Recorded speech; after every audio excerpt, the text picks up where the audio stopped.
Getting the show on the road. Getting the show on the road. You know, I don't like sushi. You don't? I don't. I tried it once. It made me eel. Oh no. Yeah. Did you hear? Oh, by the way, did you hear? I don't know why I do these at the beginning of the show. Did you hear about the explosion at the cheese factory? Huh? There was. What's that? There was an explosion at the cheese factory? Yeah, there's nothing left but debris. Oh no. Yeah. And you know what really makes my day? The rotation of the Earth. But anyway. Oh really? Well, that would that would make the sun come up in the morning. It would. Yes. So, I had like a little quick story. Okay. Let's see, about my British friend Ian. Mm-hmm. He flew in from London the other week for a visit for the holidays. Oh, that's nice. And after we picked up his luggage, he opened up one bag, and then he pulls out this pair of brown furry arms and hand paws. Oh, nice. Incredible, huh? And then he put them on. Wow. And I said, Ian, you never told me you're a furry. And Ian said, "Oh, I'm not a furry, mate, but now that I'm in the United States, I have the right to bear arms." Okay, let's hear the music for a few seconds. Let's hear the music. We're off the rails already. Already.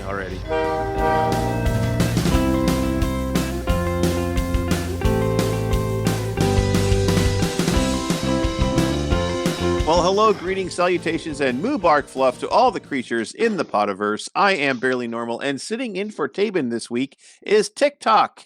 Hi, TickTock. Woohoo. Hey, I'm sitting for the Ayatollah of Rock and Rolla, Mr. Tabin. Yes, he's a good friend of the pod and a motorcycle travel buddy. You and I have gone on several motorcycle rides. Welcome to the co-host chair once again. Thank you much. Is this your second or third time in the co-host chair? I think fourth time. Fourth time in the co-host chair. Yeah. Wow. Okay. I'm a glutton for punishment. There you are. Did you have a good holiday? Yeah, it was pretty good. It was pretty chill. We did our tamale thing again this year. We started doing it last year. Basically, I didn't feel like doing another big turkey and another big, glommy stuff. But yeah, no, that was a little good. It was really good. I used an old family recipe, which goes way back in the family to our subscription, to our subscription on Cooks Illustrated. Oh, wow. Oh, yes. Wow, the cooking magazine. That is an old cooking magazine. I remember that magazine. Yes. Well, it goes back around? 10 years. It is. It's online. Yeah. Of course it's online now. No magazines. Yeah. Well, I was walking past a magazine rack the other day because I was thinking, well, my dad might like to see like a photography magazine and stuff because he was really into photography. And now that he's got dementia and stuff, he might like to see those pictures. I could not find a photography magazine. Because it's all online. I guess. I mean, the magazine rack in the store was maybe only 3 feet wide and only halfway. I mean, they used to be like an entire aisle. Or a wall. They were a wall of magazines, and now they're just like, eh. So I was like, I couldn't find it. There was like 8 guns and ammo ones and at least a dozen hunting ones, but because apparently when you're hunting you don't have connectivity, so you can't look at your magazine online, so right, and it's easier to look at pictures that way. We won't go further than that. Right. Yeah, exactly. Well, you mentioned tamales, so let's jump into the past today.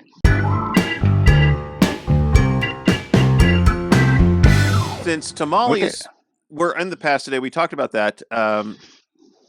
And so you said you had tamales, and another tradition in the Italian culture is Christmas gnocchi. And gnocchi, a friend of mine's Italian, and from Thanksgiving till Christmas Day, they spend every night making gnocchi as part of a family tradition.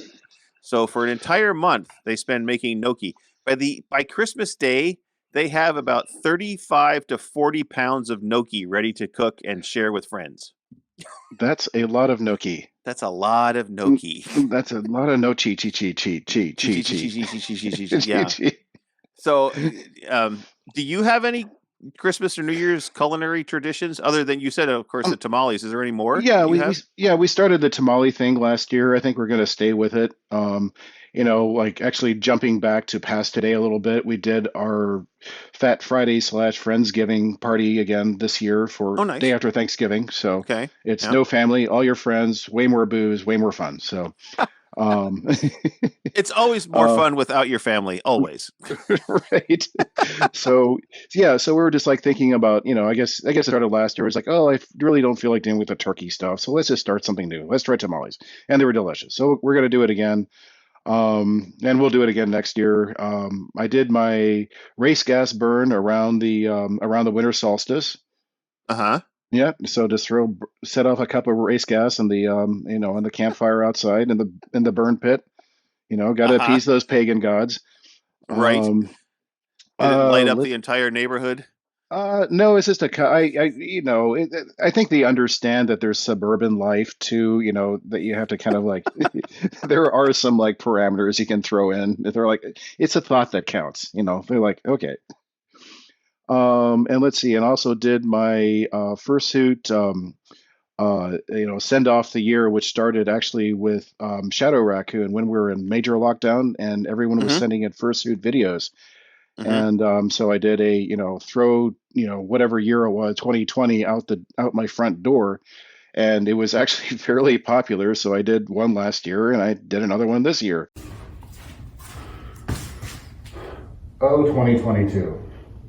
You gave us some ups and some big time downs. You really need to work on all the things.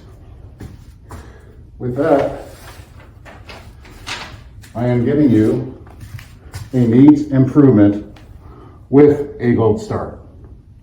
And so, this is the drill of the door. So when I was a kid, our Christmas dinner was very Hungarian and / German. We'd have kielbasa, Really? chicken paprikash, stuffed cabbage, and of course my grandmother's walnut rolls, which is a Hungarian dish. It's like a cookie, but kind of not. But it was very tasty. And she would also make it with jellies, but she always used an apricot jelly that I hated. Apricot jelly in the cookie did not taste good. I don't know what she used or what brand she used, but it was just awful. The Well, adults all loved it, well, but the kids didn't like it huh, because it wasn't as interesting. sweet. Yeah, Right. I Well, think thing is, I never pegged you as Hungarian. Is that because you're always hungry?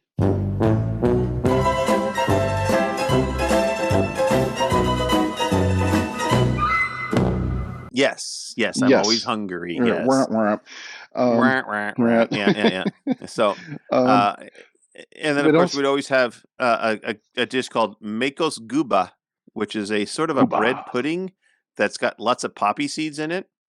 Oh, So trippy.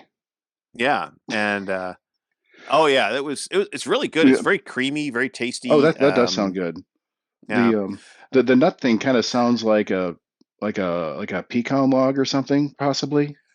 Well, no, it's basically you have a square piece of dough that's like 2 inches by 2 inches.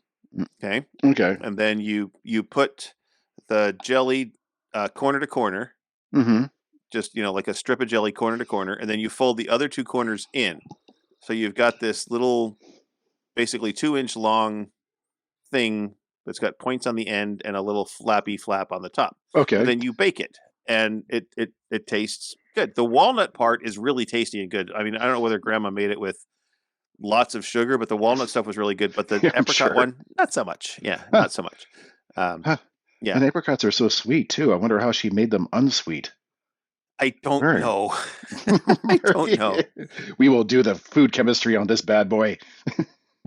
Well, and it could be that she used like Yeah, a apricot, maybe not a jelly, but an apricot smear or or something, or maybe something. she Yeah, made her. I don't know. Who yeah. knows? So just Um, bitter. Okay. yeah, and then one year, Grandma got a cookie press. Dun, dun, Now, dun. in the '70s, you can still get them today, and they're electrified. So you just when you squeeze the trigger, it shoots out through a little mold. Basically, you put the cookie dough in this tube, Mm-hmm. and at the end of the tube, think of like your the old Was it the old Play-Doh extruders where you put the Play-Doh in and you squish it down and it comes out the holes? So think of that with a cookie dough, and you put little metal things at the end for different shapes, and you squeeze it and you put it out there.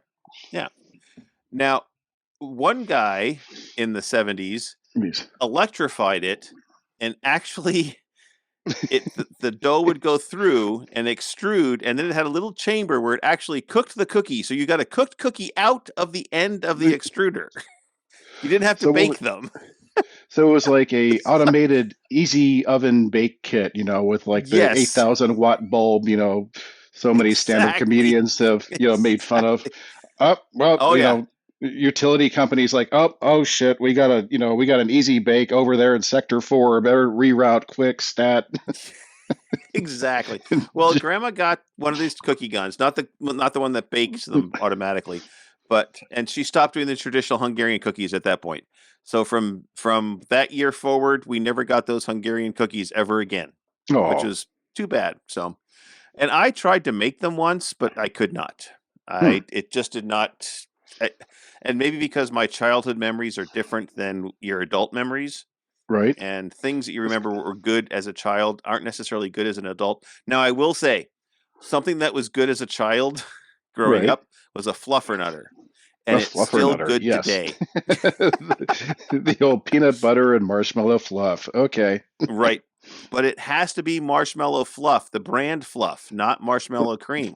Right. Oh, yeah. No, the brand is important in this case. Yeah. Yes. Which is only available on the East Coast, east of the Mississippi. You can't get marshmallow fluff anywhere else on the west half of the Mississippi. I have not looked for it out here. That's funny. Yeah, because there's definitely been some adjustments here and there where I've just had to screw it. I just got to Amazon this bad boy because I'm not going to find it west of the Rockies. So. Yep. You're not. So so like in my family, we just did like the sausage kraut for New Year's Day dinner. Like our family was like sort of like German, North England, Swedish, whatever. But it was like sausage kraut, black eyed peas, kind of like but also kind of like ties in with that like kind of middle of the Southwest, kind of Arkansas thing. But this year and I felt like, changing up the theme, and hubby wasn't really into, he didn't really want like the edible sausage this year. Well, like the stuff that you put on a plate and eat. But so I decided to switch it up to crispy chicken, nummy tot tots, crispy chicken, nummy tot tots. Crispy chicken, nice. Oh, we did. It was delicious. Very cool. Very cool. Well, that'll make Tabin very happy that you I'm sure had crispy chicken and nummy tot tots for Thanksgiving, or not Thanksgiving, for New Year's dinner. Yeah, I had a bowl of cereal on New Year's Day and pizza. Oh, there you go. Was it delivered? Yeah. I mean, I did. No, it was a Red Baron. Okay, it's a frozen pizza.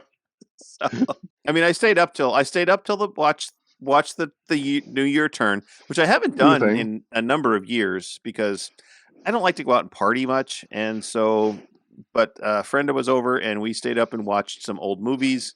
Now, old movies from the 80s. I guess that's old movies because that's 40 years ago, right? So, right. Yeah. Let me guess. We watched Die Hard. No. We watched Beetlejuice and Best Little Whorehouse in Texas. Oh. My two favorite movies of all time. So wasn't that Dolly Parton? Wasn't she in that? Yes, she was. She was. Yes, she was. Yep. And Burt Reynolds. And in fact, right.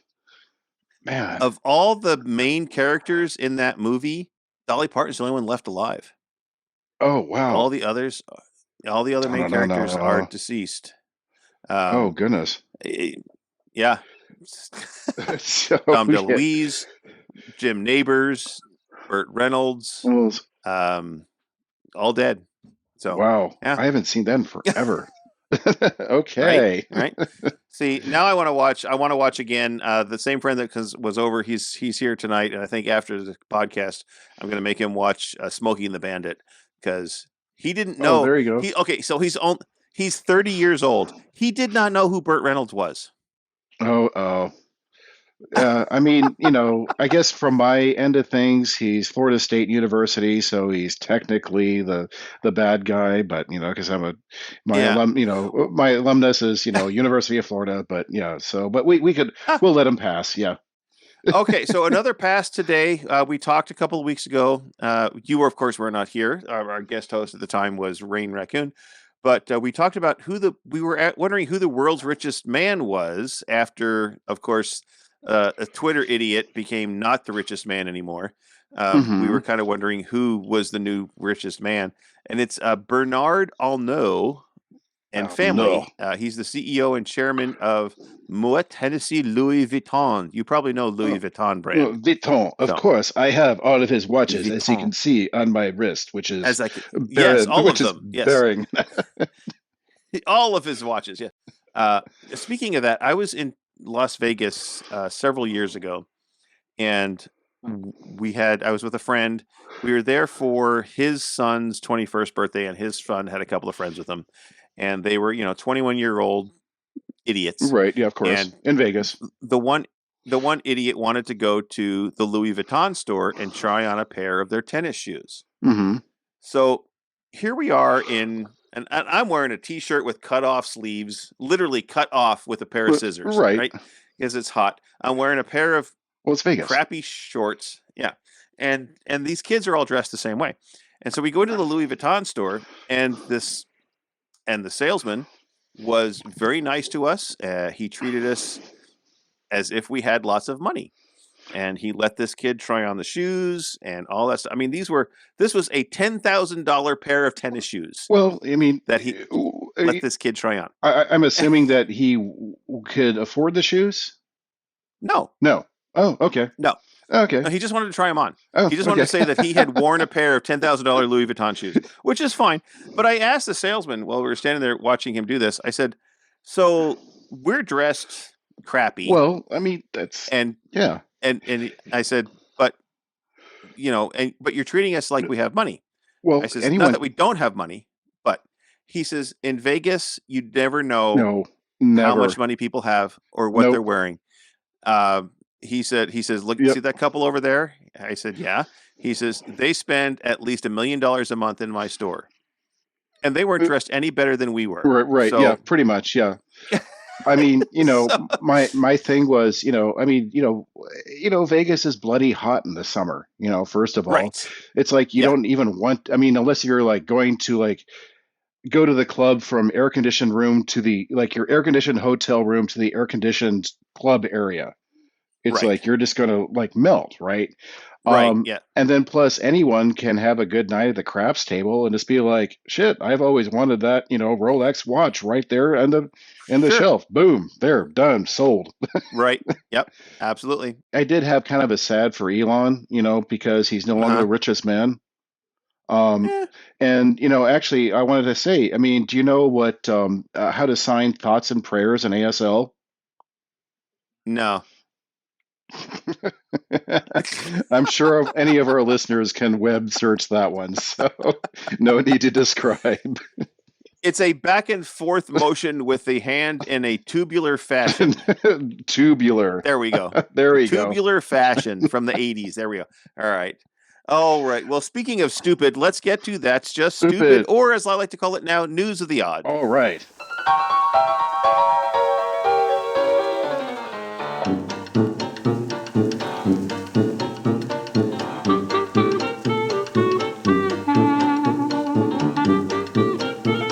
So let's start in Idaho. An Idaho man with more than 250 Guinness World Book Record titles, unofficially, they haven't certified this yet, broke another record when he used his feet to pop 100 balloons in 22.38 seconds. That's efficient. That's a lot of balloon popping. That's efficient. Yes. His name is David Rush, which he must have been rushing. He breaks records to promote STEM education. I don't know what STEM education is. Well, it's like the science. The sciencey thing. Yeah, it's the sciencey thing. That's the new technology, or that's the new science, technology, something in mathematics, right? Yeah. Yeah. Paper or plastic. Okay. He set up. He picked up or set up 100 balloons in line and stomped on them to break the record for the fastest time to burst 100 balloons with feet. Now, it took him 5 tries. So that means he broke 500 balloons in the day with his feet.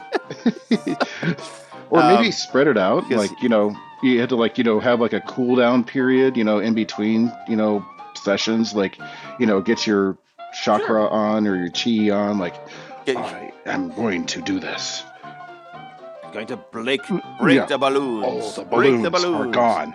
All gone. Yes. All the balloons must go away. So now he's waiting for Guinness to attempt to whether his attempt will be officially recognized. So I always thought, I know that I've looked into this before, but I always thought when you're going to try and break a Guinness Book of World Records, that somebody from Guinness has to be there, or somebody has to certify what you did as actually happening. So not sure what that process is anymore. I feel like way back in the day, yes. Like I'm kind of remembering grade school geekydom, with my Guinness Book of World Records, from the 1970s. And there was like, they had like the forward, this was all certified by a, on location person, blah, blah, blah. But maybe they just have it more efficient these days. You're just like, you have like the Zoom thing like we're doing right now where they're just like, oh yeah, you're good, Yeah, right. Yeah, it makes it easy to break records. Just have a little camera set up and send it in. There we go. Yep. All right. So from Idaho, we go to Greece. The Greek bakers. Yes. You know what people in Greece do on New Year's Day? Get greasy. Watch the movie Grease. They slide around a lot. Yes. Oh yes. Tell me more. Tell me more. A team. Yes. A team of 200 bakers combined their efforts in Greece to create a massive Vasilopita, which sounds like a dinosaur, but it's actually a cake, a traditional New Year's Eve cake. It weighed in at more than 11,000 pounds. The Vasilopita was baked on New Year's Eve in collaboration with dozens of Athens area bakeries and the Bakers Guild of Athens suburbs and surroundings. Trademark. The finest product, or the finished product, was assembled on a street in Peristeria, a suburb of Athens. The cake weighed more than 11,020 pounds and was made from 8,800 pounds of flour, 4,400 pounds of butter, 2,200 pounds of sugar, 110 pounds of cognac. Oh, you're weighing your booze by the pound. It's like airline fuel. Right. Yes. Comes in a hose, right? 2,000 eggs. 1,500 oranges and 4 boxes of vanilla. Now, 4 boxes of vanilla is kind of everything else. I could know how much that is, but I could order a box of vanilla and it could be 4 little tiny bottles. Oh, or it could be 4-gallon boxes. So I'm not sure what they should have just said how many pounds of vanilla. Yeah, pounds. Yeah, I guess they don't have like the cognac to gallons to pounds with the cognac. They just couldn't do it with the vanilla. I don't know. Yeah. Okay. They, of course, submitted the cake to the Guinness Book of World Records for recognition as the largest Vasilopita. It was split into 50,000 pieces and served to attendees. Now, that's a good party. Yeah. I'd go. After eating all that cake, you probably don't want to go to Australia where they had a mass nude photo shoot. Oh, no. Of course, yes. And yes, I saw this before, so I'm cheating a little bit, but go on. Okay. This is, It was at Bondi Beach. They were posing for skin cancer awareness. The famous beach in Australia, which is a very well-known nude beach, saw a sea of swimsuitless individuals being directed via megaphone by a U.S. photographer named Spacer Tunick. He raised awareness about skin cancer. Mr. Tunick, known for staging mass nude photos, I think he might be a little on the kinky side because he always likes to stage these mass nude photos. Does he wear a tunic? I don't know. Maybe he should. Tunic in a tunic. He shoots massive nude photos at world landmarks. So he had the attendees organize themselves into several poses on the beach before many took a skinny dip in the ocean. The New York-based artist collaborated with a charity on the naked art installation in a bid to raise awareness about melanoma, Australia's fourth most common form of cancer. There you go. So we're like, so we're like nuking everybody to show awareness of. Yes. Let's put everybody nude out in the sun and give them melanoma to bring awareness to melanoma. There might have been. I don't think he thought that through. Well, can I go to like the cigarette festival of like 2023 or something like that to raise an where you just like power down a carton or what? Right, yeah. Everybody smoke a cigarette to raise awareness for lung cancer. Yeah, yay. Yay. And speaking of nude, Japan's nearly naked New Year's festival took place in Okayama, Japan. This has happened every year for the past 500 years, by the way.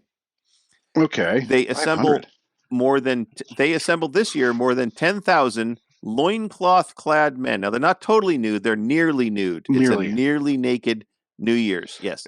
Not a tunic. They try their luck at catching talismans thrown into the crowd by priests.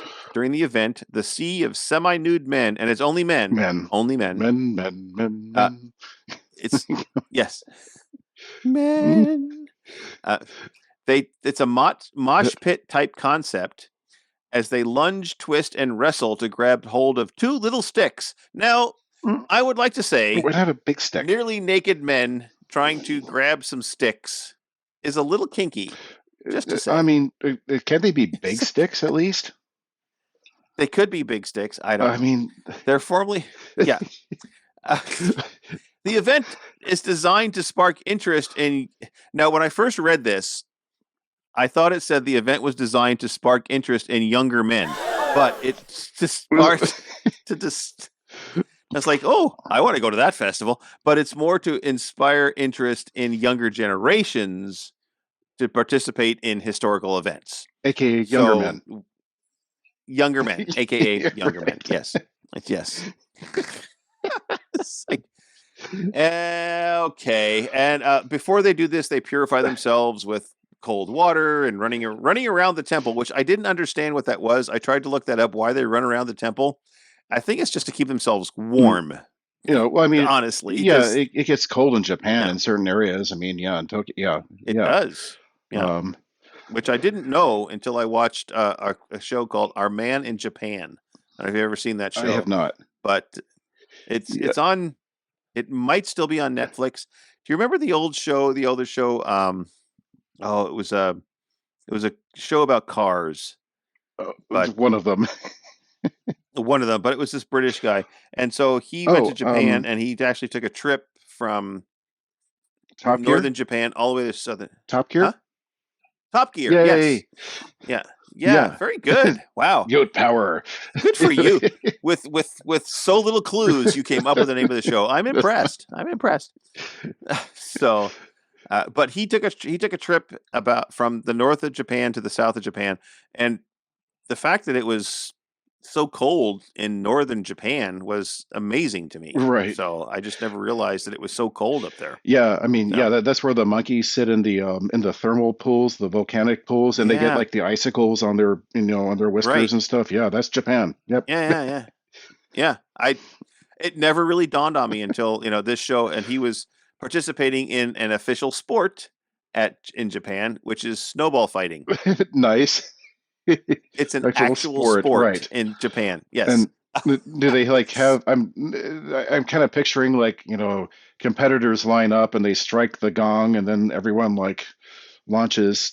Pretty much, it's kind of like a snow version of paintball gun wars here in America. Okay. So you're in an obstacle course type field. You got things to hide behind, and you make snowballs and you stack them up behind the various things and you have to throw them at people. So yeah, it's a competitive sport. It's very popular in Japan, in northern Japan. Anyway.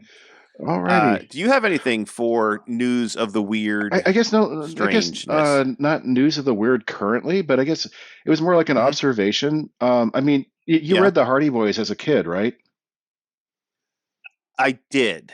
Right. And did you ever notice that pretty much? I think actually every single book was like somehow involved one or both of the Hardy Boys. getting captured and tied up by these older burly men, bound and Yes. gagged, quote unquote. And Yes. guess who got Yes. captured more? I don't know. That would be Joe Hardy, the younger blonde one. Well, there you go. What are you going to do? So, did the Hardy Boys and Nancy Drew ever have a crossover episode? I mean, where they had like a big old fishnet stockings, and Nancy was had a whip. That would be, yeah. I think that needs to be revisited. Definitely. Wow. I think I'm going to pitch that to Netflix. Let's the Hardy Boys Nancy Drew Kink Fest. Right. There we go. Go down the Tales of the Dungeon or in Dungeon Investigations. Yes. And of course, the younger blonde one would have to be captured, bound and gagged. Bound and gagged, of course, yes. And sat in the corner with his bulk, yeah. Yes, a gimp suit. There we are. It's like, God, what made you think of that? It was so like a text thread between my friends like a while back. Actually, no, that was it. One of them sent it was a farcical thing of a Nancy Drew cover. And then and then it just kind of remember that, and ha ha ha, smiley smiley smiley. And then I was thinking, the Hardy Boys. I was like, wait a minute, they did they ever not get captured? Right. I mean, how dumb are you guys? I mean, in every book. Well, I mean, maybe not dumb. They knew. Maybe they were doing. It's like, hi there, please catch me. Catch me. I have daddy issues. Tie me up, put me in the basement, and stick a ball gag in my mouth. Anyway, my name's Joe. I'm blonde and young. Anyway, let's get off this subject before we make this an R-rated episode. So, media.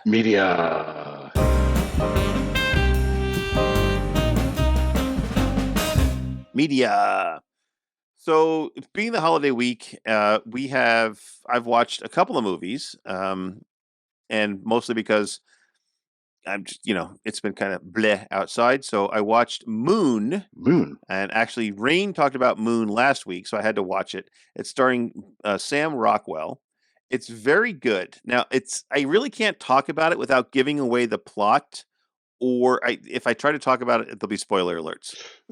So all I can say is it's a very good movie. It's very well acted. It's only got Sam Rockwell in it, but he does a good job. It does have Kevin Spacey as the voice of a computer. So there's that. Okay. Yeah. Didn't he do that once before? No. Okay, I'm thinking of something else. He's voiced things that he's really not on screen, but he's done the voices for. So I think he voiced a dog in several a movie, a cartoon, something or other. But these days he's not voicing anything except his objections to being arrested. Okay. And the fact that I never touched that boy. Yes. Yeah, that's the only time we're hearing him anyway. Also watched a movie, as I mentioned earlier. I watched my two favorite movies, Best Little Whorehouse in Texas and Beetlejuice. But we also watched Predestination, starring Ethan Hawke, and that's a time travel movie that's got a really weird, and it's a mind blower. I'll tell you that right now. Yes. So okay, there you go. Also watched Burn After Reading, a 2008 movie starring John Malkovich, George Clooney, and Brad Pitt. It's a dramedy, and it's got some really weird scenes in it. If you have never seen Burn After Reading, first of all, Brad Pitt plays a moron, and he's just like this ditzy idiot. Right. And it's just so funny to watch him play this ditzy idiot.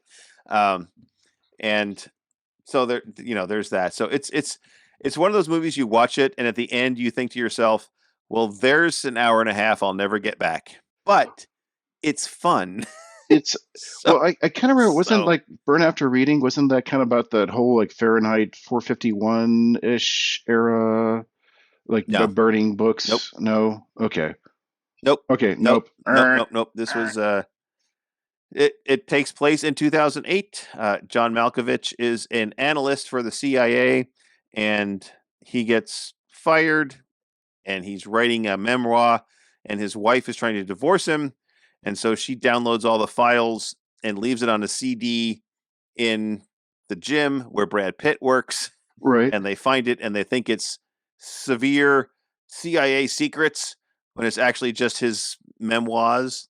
And they try and blackmail John Malkovich to get it back, and it just in the end, I'll give you it's a spoiler alert. In the end, everybody dies. Everybody All the main dies. characters die at the end. We just get it Yeah. over with.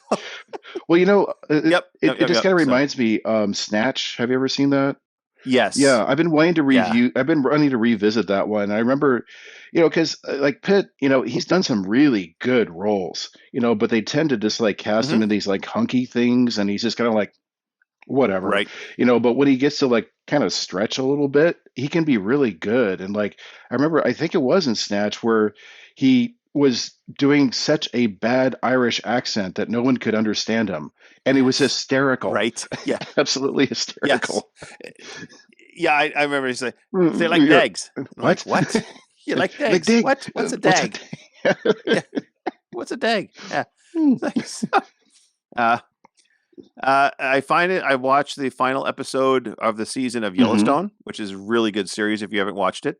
And then I started rewatching Big Bang Theory from the beginning at Betty by Time. And I have been watching over the weeks the Interview with the Vampire on AMC Plus. Okay. Now, all good shows. Interview with the Vampire, very well done. I would highly recommend it if you have AMC Plus.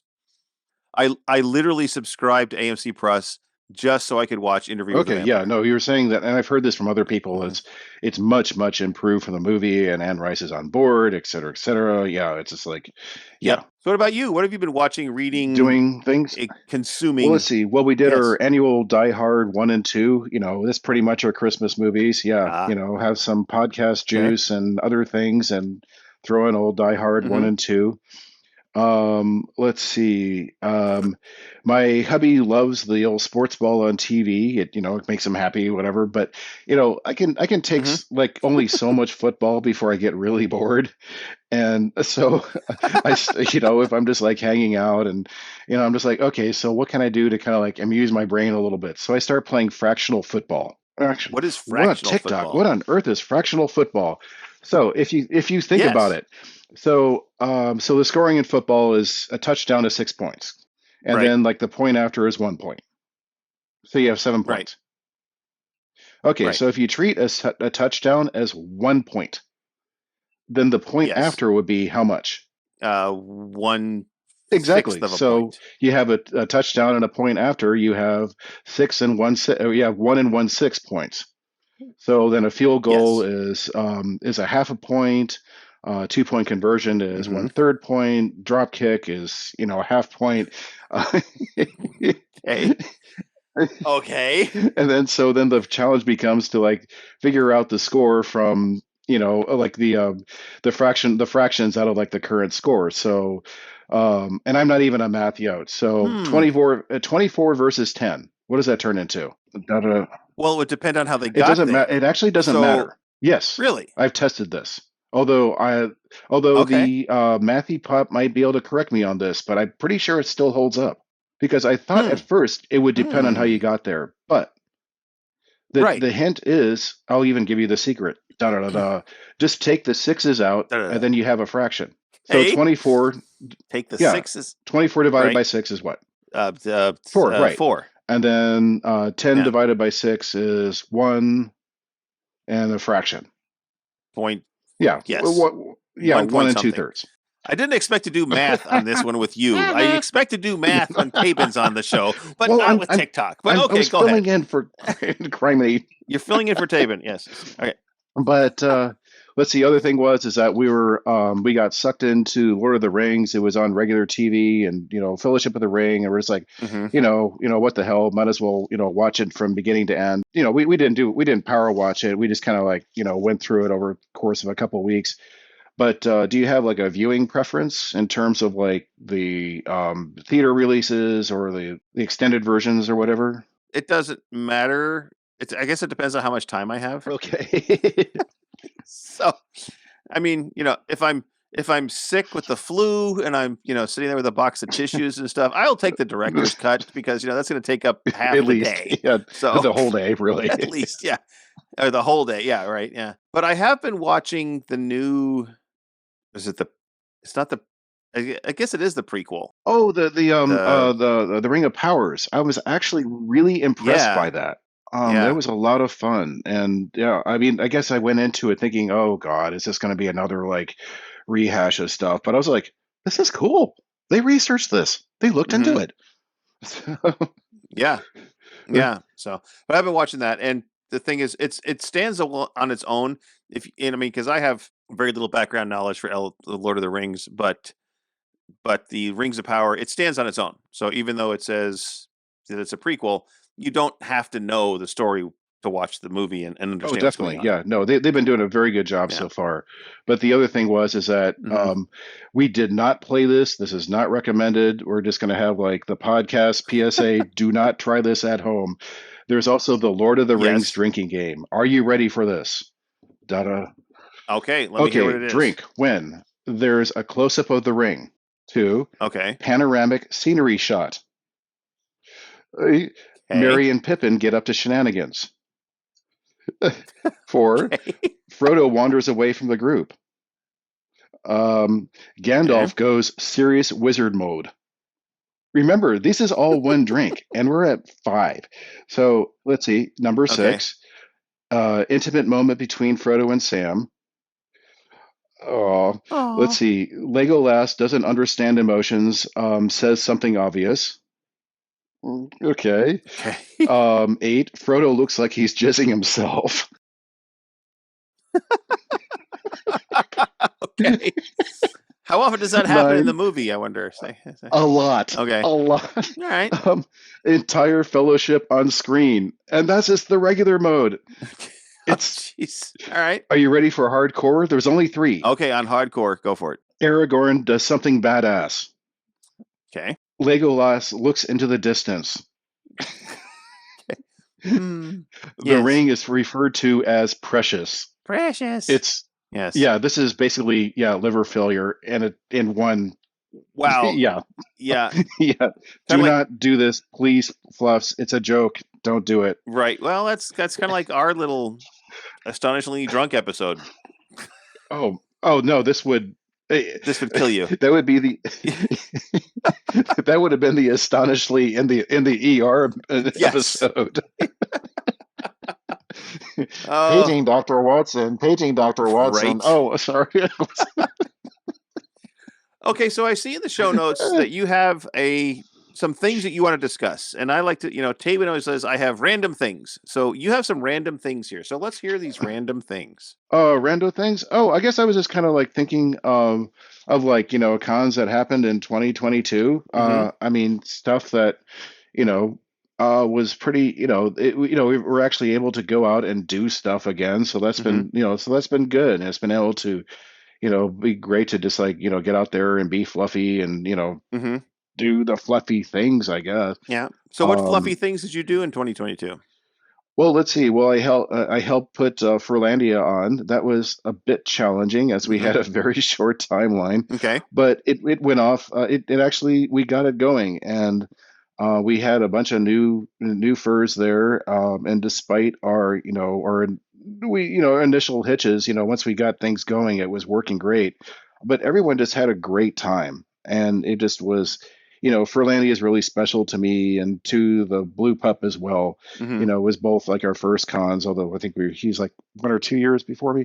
Mm-hmm. But anyway, yeah, it's just it sort of has that real just serotonin fluffy moment where just everyone's just in a very happy place at one time. Mm-hmm. Yeah. so so I Yeah. was I was really glad that people got that magic and just got that feeling. Mm-hmm. So Mm-hmm. and I'm proud to do it and I'll do it again, All as long right. as I'm vertical. All right. So um Furlandia, you went yeah, to what else did you go to? I went to Campfire Tales. Okay. Yeah, that is held in August, and it's literally out in the middle of the woods. Mm-hmm. So it's a very interesting. venue.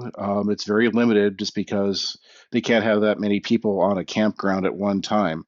But yeah, no, that's it's not like a hotel con, No. and it is primitive camping. There's a lot of musky huskies by the end. I'll bet, yes. But it also has that very similar, very group sharing, thing going on. Just people that are there, they want to be there for a reason. All right, very cool. And very cool. All right. And then we also had Get Out the Float together, which I wasn't. Yeah, and I was like kind of like delaying a little bit. I was like, well, but you guys are going to be there. Why not? I need to support you guys. Yeah. So and that was that was a cute little con, which an accidental con, as Beth Media, the chairman said. But of course, next year. Actually, it's not going to be in 2023. It's going to be 2024. 24, yes, unfortunately. Yes. Yep. But number 2 will be an actual con.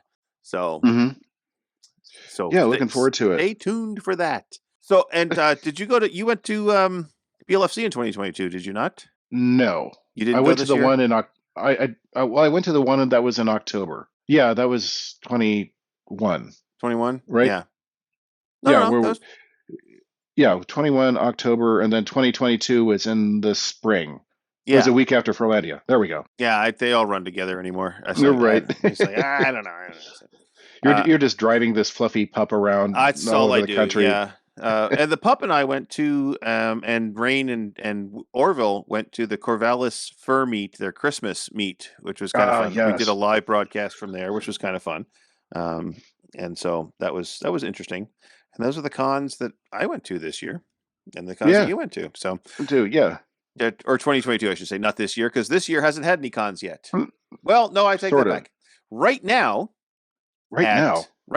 as we are broadcasting, it is, or as we are recording, is A&W going on, and we'll be hearing from Rayne Raccoon a little bit later as to what's going on at A&W. All right.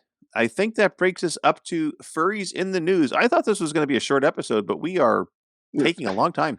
So it's okay. We like to blabber, so we like to blabber, and hopefully people listen and they haven't turned off. So Furries in the News. I'm not going to make you do what the Tabin does, but unless you want to.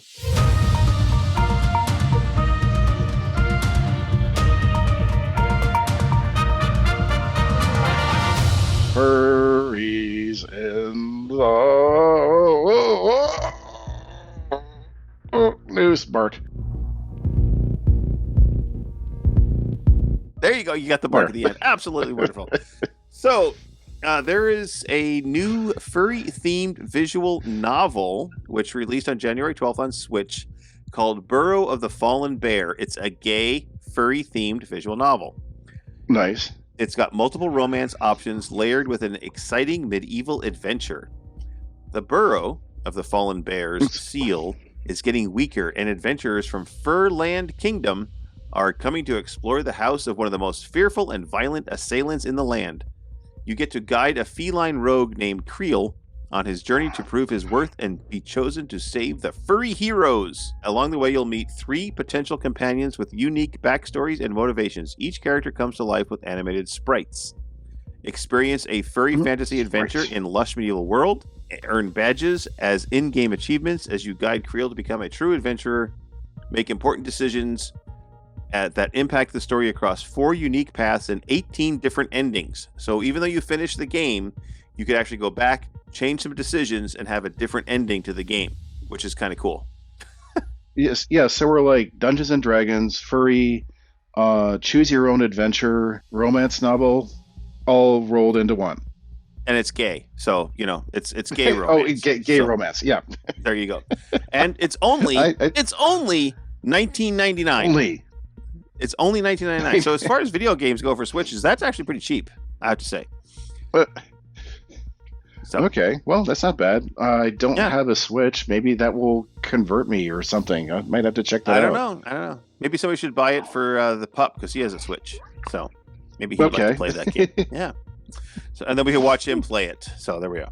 So there's There's a new children's book out featuring a furry and a feathered friendship on the Great Lakes.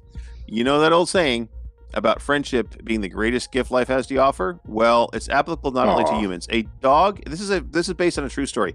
A dog and a raven fostered a friendship that spanned 8 years, and the children's book came out detailing their improbable friendship.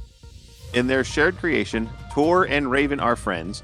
Catherine Crawford Roby and Tracy Mikowski emphasized friendship's essential and sometimes unexpected qualities. It all began when a pair of ravens nested near Mikowski's home in Alaska. Not long after, her fluffy white king shepherd, Tor, befriended one of the ravens. The tasty treats that Tor earned for posing for pictures on beach walks is what initially interested the birds. The ravens picked up on that, and they started following us around and would actually pose at different places to get a treat. Before long, one raven would fly close to and over Tor, playfully bouncing on his behind. They'd play in the snow together and just be silly. Over the years, Tor and Raven's friendship, they spent part of nearly every day together. In the book, Tor and Raven grow closer as they somersault down the famous dune climb at Sleeping Bear, picnic at the mouth of the Platte River, play in Fishtown, Leland, and enjoy the Empire Bluff hike overlooking the Sleeping Bear Lakeshore. Now, while the friendship developed in Alaska, the book is set in Great Lakes. Midwest. Midwest, yeah. Great Lakes. So, Great Lakes, yes. I said that at the beginning. Yes. So, the one author thought that the story would be more meaningful to people if they said it in the Great Lakes. I don't know why, but it's a children's book. There's more people there than Alaska, I guess. I guess I don't know, but and that's what I have for furries in the news. I was just kind of curious. It's like, is there a difference between a raven and a crow? There is. There is. Yes. And yes, I actually quick Googled that, and apparently there is. I guess ravens are a little bit bigger. Mm-hmm. Yep. So, and they make different noises thought of before. Too. Yeah. Okay. They're very similar, but they make they're two different species.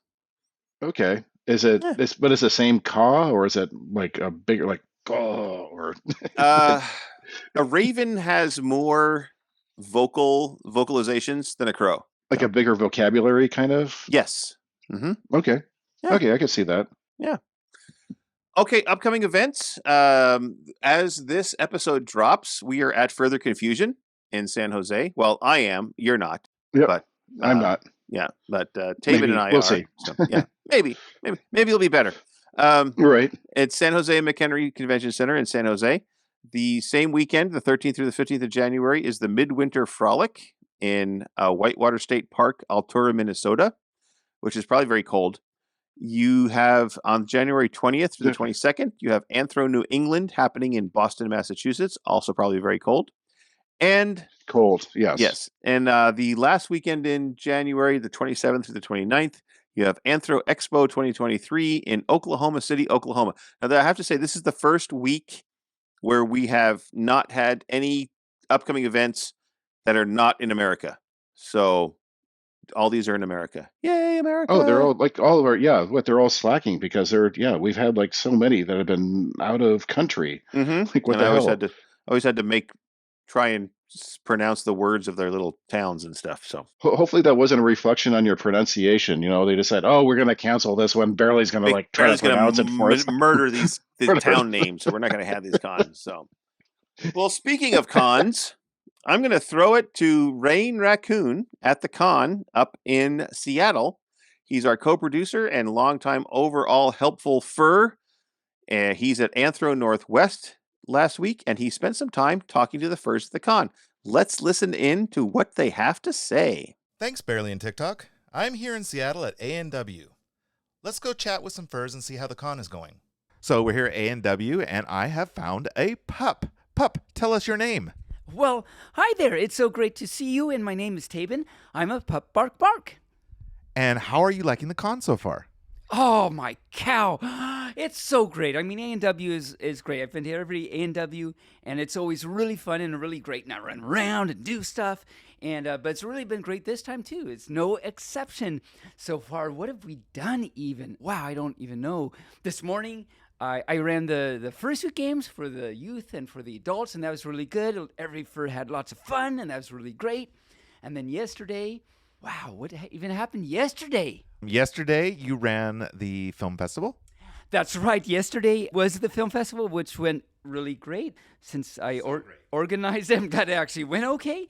And that was really good. It's really good. Lots of touching films. And for all you furs, it is online. If you go to Twitch Anthro Northwest channel, the film festival is actually online right now. So you can check that out and see all the great and amazing films that they did. So plug for that. And but it's been a really good time. There's the dance coming up tonight. I'm participating in the Floor Wars tomorrow morning. And it's just one rad, if I can use that word, rad thing after another. I think my set's wearing off on you. You kind of got that 80s vibe going with the rad. That's exactly what happened. So that was another great thing that happened last night. Rayne did this awesome DJ set, and I was on stage dancing with some Sharkies, and it was a lot of fun. And the 80s, I think you're right. Just the rad. It's very radical. So that's great. Thank you for doing that for me. Of course. So what has been your favorite part so far? Oh, my cow. Wow. Just running around, I guess. There's been, a lot of great fluffs out there. The dances have just been really good. The film festival was a lot of fun and really good. And Fursuit Games, as I keep saying, it's been really good. So I think those are so far my 3 highlights. I can't even pick one. Awesome. Okay, well, I'm going to let you get back to popping around because I know you've got lots more stuff to do. I do. I have to, as a fur mentioned just the other day, I have to go bounce off all the walls because apparently that's what I do. I am a pup. And so I'll just say thank you for any fur that's listening. We hope you have a good day. We hope you can check out ANW sometime if you haven't because it's really great, really fun. And until next time, my name is Tabin. I'm a pup. Bark, bark. Hi. Can I ask you a few questions? Yeah! So I'm Rayne Raccoon with Barely Furcasting featuring Tabin. And you are? I'm Pastel! And how's the con going for you? I'm having so much fun! All right. What was your favorite part? Seeing my friends. They gave me Pocky! Oh, nice. I love Pocky! Pocky is awesome. Yeah! Yeah. Well, is there anything you want to tell the listeners of BFFT? Have fun and be unapologetically you, because that's the best part of being caught. I'm Rayne Raccoon with Barely Furcasting featuring Tabin, and we're just asking people how their con experience is going. Okay, yeah, I've been having a great time so far. This is was here back in 2019, but back again this year. I'm having a great time here in my nice new suit. It's beautiful. And your name is? My name is Mana Crevice. What's your favorite part of the con been so far? I guess just being able to, be a goober in suit and say hi to everybody else and, just hugging other furs and just, having a good time and everything. Excellent. Anything else you want to tell our listeners? If you're ever looking for a con to go to and you have to be nearby, this is one of the best cons you can go to. It's a great time, so be sure to be here in 2024, I would say. Thank you so much. Hello, and I am here with, you are? Evelyn. Evelyn? And you are? Umbra. Umbra. Evelyn and Umbra. So how has your experience at A&W been so far? It's been really cool. There's a lot to see. There's a lot of people here. Everybody's really excited to be here. The energy's really high. We're personally pretty old, and we've kind of taken it easy and just seen the sights because it's our first furry convention and our first time coming in our fursuits that we made ourselves. So we're pretty excited to be here. And your fursuits are beautiful. Can you tell us about your fursuits? Well, we sped run these in a couple of weeks, so they're not great. But yeah, they're our first, and they were really fun to make. So what's your favorite part of the con been so far? Just sightseeing. That's kind of been our thing the whole time is seeing people come by and having fun. The energy is really infectious, and it feels really good to be here. And what has your favorite part of the con been? Just getting to see everyone's creativity. I like sewing, so I like seeing what people make. Excellent. Yes, there's some amazing fursuits here. So cool. Yes. So is there anything you would like to say to our audience? Let's see. I know it's 2023, but you just lost the game. All right. Thank you so much, and we are going to let you get back to your waiting in line for dance comps. Thank you. And I am here right now with Splash. And Cece. And how are you guys enjoying the convention so far? I'm loving it. It's the very first furry convention I've gone to, so it's great. And you? I've spent so much money. That does happen. That does happen. We have spent a lot here as well. So what has your favorite part of the convention been so far? The dealer's room. And yours? Mine is seeing all the cool suits. Oh yeah, there are some really amazing suits here. Have you guys gone to the dances? Not yet. No. No? Okay. Is there anything you would like to say to our listeners? Woof woof bark bark. Woof woof bark bark. That fits with Tabin's normal modus operandi. Thank you so much for giving us your time.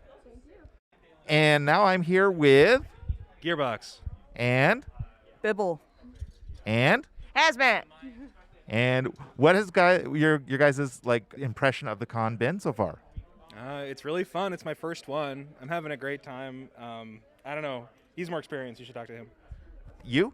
I'm not that much more experienced. I've only been to the last year before this. However, it is very, very fun. And there's a lot of big animal people just running around everywhere and being very silly. Lots of funny animal people. Lots of funny animal people. That is true.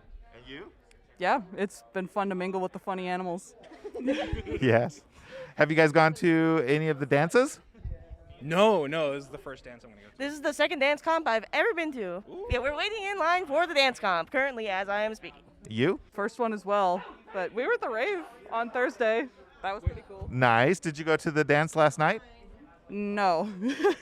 So you didn't hear me playing last night because I DJ'd last night. So you're saying you didn't hear me at all? Wait, were you DJing the rave last night? Yes. Oh, I might have heard you. I was there late in the night. Oh, I was there from 10 to 11. I think I may have been there, but I was just sort of like, I wasn't necessarily looking at the stage, but it rocked, whatever it was. All right. Well, I'll give you that then. All right. So thank you guys for your time. Is there anything you'd like to say to our listeners? People need to make more skunk personas. There needs to be more skunks. There used to be a lot of skunks, and now there's not that many skunks anymore. More skunks. Thank you. I say the same thing about raccoons all the time. I have taken a picture with 10 different raccoons at this con over the last 3 days. All right. So maybe there are more of us than I thought there were. And anything you'd like to say? Ooh woo. Ooh woo. Ooh woo indeed.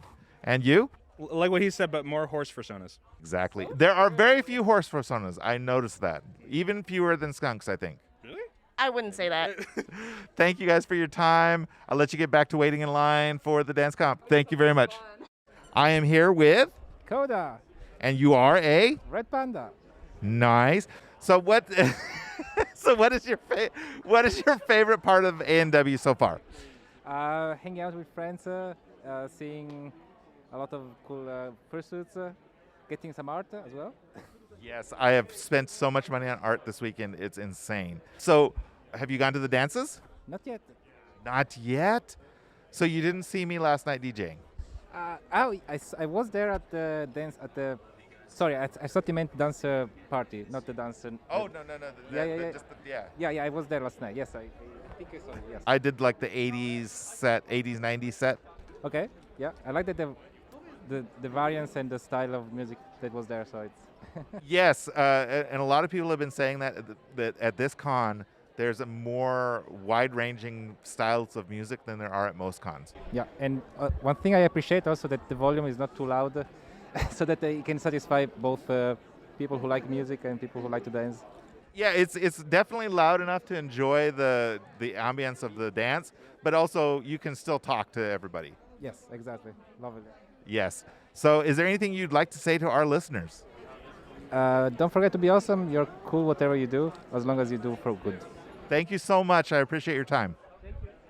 So I am here with, let me see, your name is Kemi. And Kemi, how have you enjoyed A&W so far? Have you gone to the dances?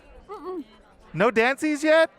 Oh my gosh. So what has been your favorite part of the con so far?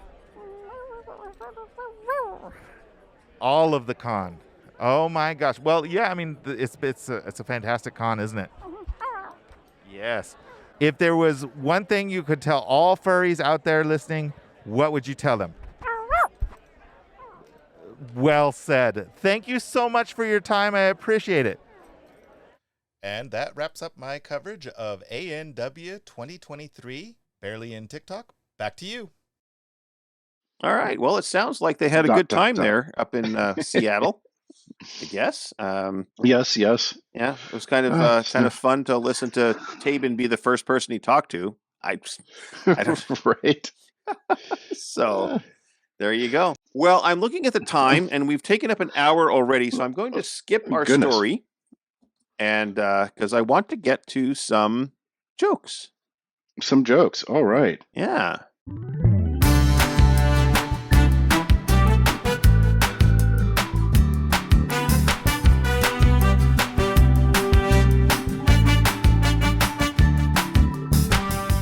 So, do you have some jokes available? Well, let's see. Sure, I have a few jokes. Well, I'm a blonde, so I get to tell blonde jokes. Isn't that like some sort of like, yeah, okay. So a blonde walks into a gym and sees a guy. And the guy takes off his shirt, and the blonde says, "Ooh, what chest?" And the guy says, "That's 100 pounds of dynamite, baby." And then he takes off his pants, and the blonde says, "Oh, what legs?" And he says, "That's 100 pounds of dynamite, baby." After that, he took off his underwear, and then the blonde started running. And the guy chases after, and he yells at her, says, why are you running? And blonde says, "Well, I didn't want to be in there when I saw how small the fuse was."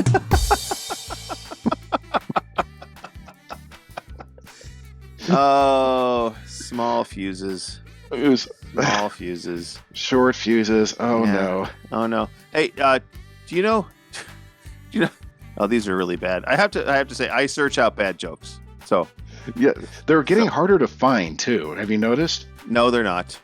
No. Okay. They're not getting harder to find at all. So, do you know how many lemons grow on a tree? A lot. All of them. All of them. Yes. All the lemons on the tree. Oh God. Oh dear. Got another one? No, go ahead. You have another one? Okay. Yeah. So blonde gets a job as a PE teacher of some 16-year-olds, and she notices a boy at the end of the field standing all alone. Aww. Very sad. Well, all the kids are running around having fun kicking ball, and she goes over and says, "Hey man, you okay?" And the kid says, "Well, yes." Says, "You can go out and like play with the other kids if you know." And kid says, "It's probably I should probably stay here." And says, "Well, why is that, sweetie?" And the boy looks at her and says, "Because I'm the goalie."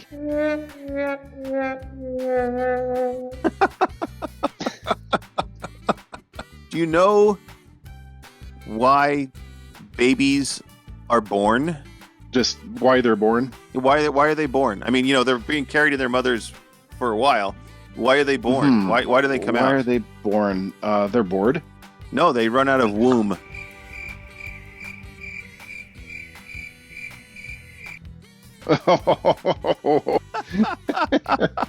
Blonde wants to try out ice fishing.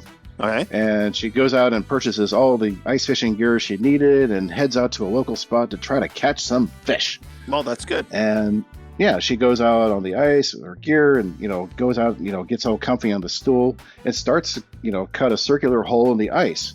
Okay. Like as you see it in the books, did the research and all that good stuff. Right. And then while she was cutting, she hears a voice from the heavens. "There are no fish under the ice." And Blonde's kind of startled. Stands up, looks around, there's nobody. And moves a little further, kind of like, maybe this is not a good spot, and sets up in a different spot and, has a little drink and then, starts cutting another hole.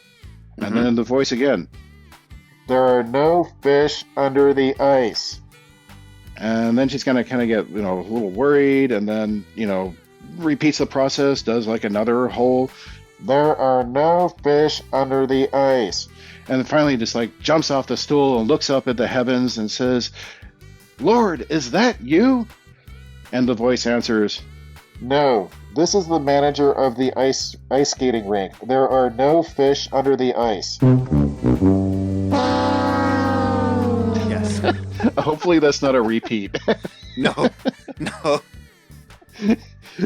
When I said it's like hard to find ones, it's like, wait, has this one been covered? Has this one been covered? Well, and that's just it. Every other week we tell jokes, and it's like for 3 years now. It's like, hey, have we told that joke? Every once in a while we'll say, yeah, I told that joke once before. So, right. I hate perforated pages because they're so terrible. Oh. But, the other day I was pretending to be a flamingo, and my hubby told me to stop. I just had to put my foot down. Definitely. Yeah. Definitely. Oh, have you got one more? Because I've got one more, and then we can end this show, and people can go about their lives. Like in a happier way or something. In a happier way, yes. Your way. Okay, why not? So a blonde walks into a bank in New York City and asks for a loan officer. Says she's going to go to Europe on business for 2 weeks and needs to borrow $5,000. And bank officer sees her and says, well, sure, but I need some sort of security, So she says, yeah, no problem, and tosses over the keys to her brand new Mercedes.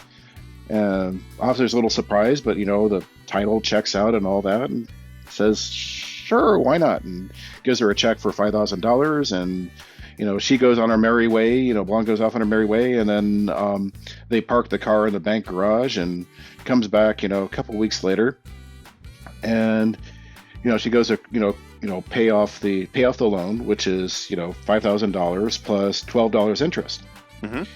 And the bank was like, man, it's like, we were very happy to do business with you, and everything worked out great, but we did some checking around, and you're a multi-millionaire. Why did you need to take out a loan for $5,000? And Blonde says, well, where else in New York City could I park my car for 2 weeks and not have it bothered with for only $12? I have to tell you that I'm really good at sleeping. Yeah? How good are you? I'm so good at it, I can do it with my eyes closed. That's pretty easy. Pretty easy. You practice all the time. I do. Every night. I practice every night. Every night. That's important. Yes, it's very important.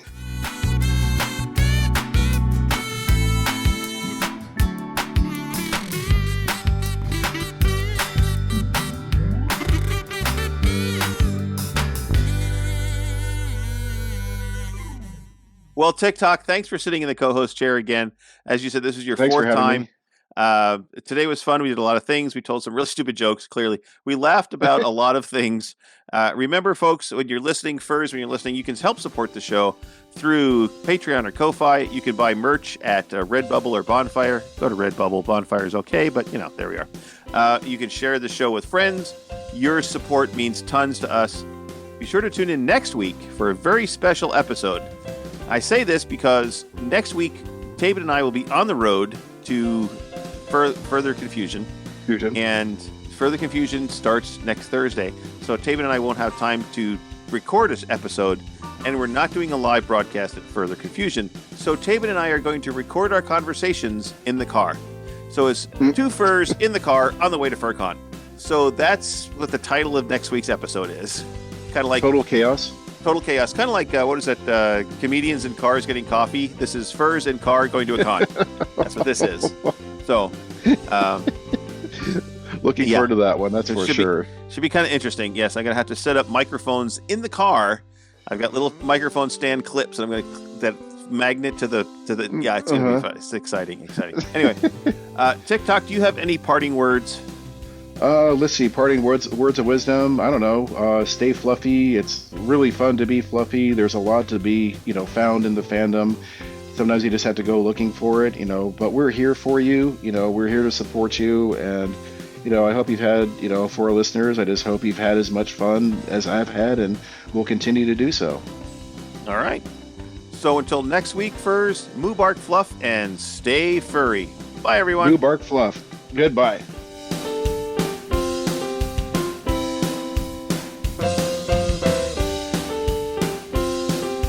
Barely Furcasting is an Injured Nerve studio production and is found on all major podcast platforms or can be heard directly at barelyfurcasting.com.